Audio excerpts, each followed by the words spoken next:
Bonjour et bienvenue sur Atech. Aujourd'hui, nous explorons la promesse technologique la plus audacieuse de notre ère, le robotaxi Tesla.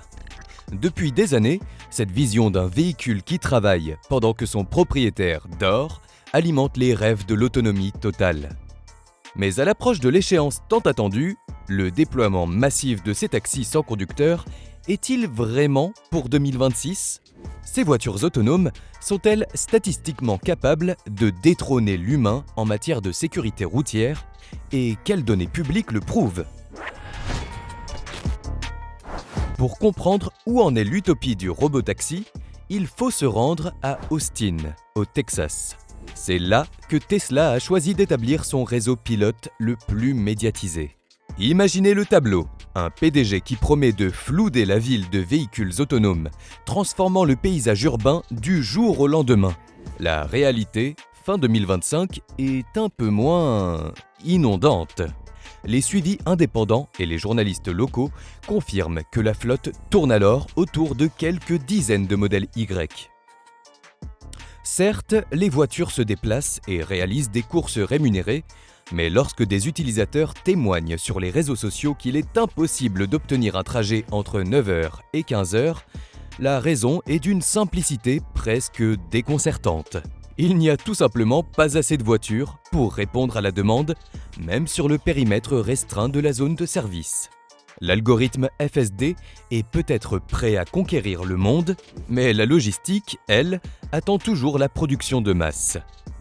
C'est le contraste fascinant et parfois amusant entre la vitesse de l'innovation logicielle et l'inertie. Le récit de cette transformation est donc une histoire d'étapes franchies avec une rapidité impressionnante, mais qui sont suivies par de longs paliers d'attente, le temps que la flotte s'étoffe et que les régulateurs donnent leur feu vert. Ce qui complique l'équation du robotaxi de demain, c'est la présence obligatoire du passager le plus cher, l'humain.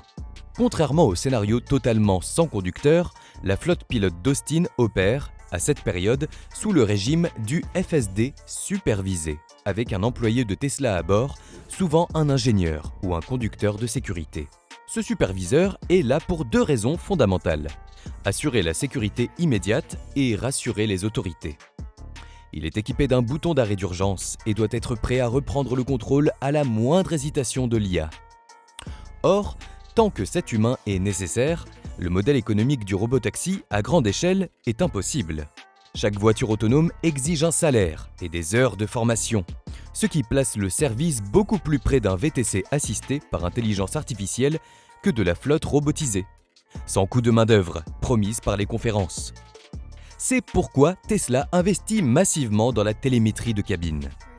L'idée est de remplacer, à terme, le conducteur de sécurité par un système de surveillance à distance, capable d'analyser les flux vidéo et audio de l'habitacle. L'IA embarquée doit devenir son propre garde du corps et son propre assistant de bord, capable d'alerter un opérateur à des kilomètres de distance si un passager est en difficulté ou si le véhicule détecte un problème technique critique. En parallèle, les mouvements réglementaires se poursuivent. L'obtention de permis spécifiques, comme une autorisation de Transportation Network Company, dans des États progressistes comme l'Arizona ou de nouvelles zones en Californie, permet à Tesla de facturer légalement ses courses. Mais là encore, la nuance est importante.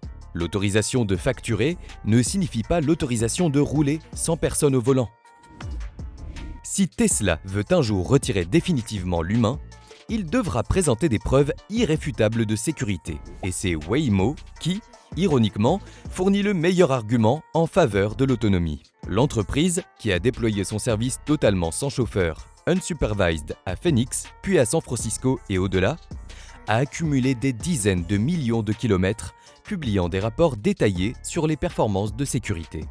Ces rapports montrent une nette réduction des accidents graves, des déploiements d'airbags et des collisions impliquant des usagers vulnérables, piétons, cyclistes, par rapport aux moyennes des conducteurs humains dans les mêmes zones. Le message est clair. Le robotaxi n'est pas parfait, mais ses erreurs sont statistiquement moins létales que celles d'un humain fatigué ou distrait. Tesla, de son côté, met en avant les milliards de kilomètres parcourus avec FSD.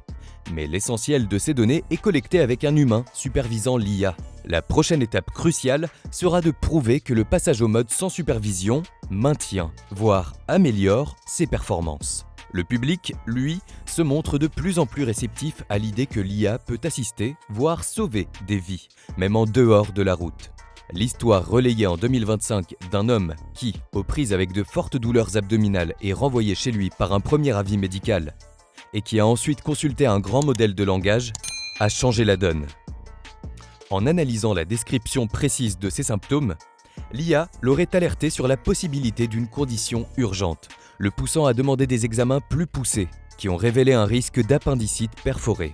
Que l'anecdote soit parfaitement exacte ou qu'elle relève d'une légende urbaine d'ingénierie, elle illustre un point important. L'intelligence artificielle est déjà en train de s'intégrer à nos vies comme un outil de diagnostic potentiellement salvateur. Pendant que l'IA s'installe en tant que copilote ou assistant médical, l'idée de l'IA comme corps physique est un rappel à l'ordre. L'humanoïde Optimus de Tesla, malgré ses progrès impressionnants en matière de force et de finesse des mouvements, a connu son moment de gloire embarrassant lors d'une démonstration baptisée Future of Autonomy Visualized. Les séquences d'un Optimus V2 chutant lourdement dès que son opérateur retirait son casque de réalité virtuelle sont devenues virales. La scène était un peu l'équivalent robotique d'un enfant qui lâche la main de son parent et s'étale de tout son long. Si la force du robot était visible, capable de tordre des objets avec des actuateurs puissants, sa vulnérabilité opérationnelle était encore plus parlante. Et c'est là que la comparaison avec le robotaxi devient la plus instructive. Une voiture autonome navigue sur une grille de règles très claires. L'humanoïde, lui, doit gérer le chaos pur. Un sol inégal, un humain imprévisible qui lui coupe la route, un objet tombé. Techniquement, il est donc logique que les véhicules autonomes commencent à peine à rouler dans des villes sélectionnées, alors que le robot domestique bipède, capable de s'intégrer en toute sécurité à nos maisons et rues, reste un objectif à long terme. Reste donc à comprendre la question de fond. 2026 sera-t-elle l'année du triomphe absolu des robotaxis, comme l'annoncent parfois les prophètes de la Silicon Valley ? La réponse est un « oui, mais ». Oui, les jalons réglementaires sont posés. Oui, l'IA a accumulé une base de données d'expérience massive. Mais tant que la présence humaine est une exigence réglementaire dans l'habitacle, le modèle du robotaxi restera freiné par les coûts de la main-d'œuvre. Les analyses montrent que les objectifs publics ont été, historiquement, repoussés à maintes reprises. Le scénario le plus crédible pour l'avenir proche est donc celui de la coexistence. Nous verrons un nombre croissant de services robotaxis, pilotés par Tesla, Waymo et d'autres, s'étendre dans des zones urbaines spécifiques, parfaitement cartographiées et strictement régulées. Cependant, la grande majorité des déplacements, y compris dans les trajets longs ou complexes, continueront d'être assurés par des conducteurs humains. La promesse de rendre la route globalement plus sûre grâce à l'IA demeure crédible à long terme, mais elle sera construite petit à petit, ville après ville, et dépendra autant de la patience des investisseurs que de la confiance des régulateurs et du grand public. En un sens, le robotaxi Tesla est l'archétype de la convergence technologique actuelle. Un mélange puissant de logiciels, de capteurs et d'ingénierie automobile, propulsé par un leadership qui privilégie la vitesse de l'annonce à la vitesse de l'exécution finale. Qu'il s'agisse d'une voiture qui conduit seule une partie du trajet ou d'un robot qui, malgré quelques chutes spectaculaires, promet de devenir l'employé de demain, l'humain est désormais de plus en plus assisté par des systèmes intelligents qui complètent ses propres limites.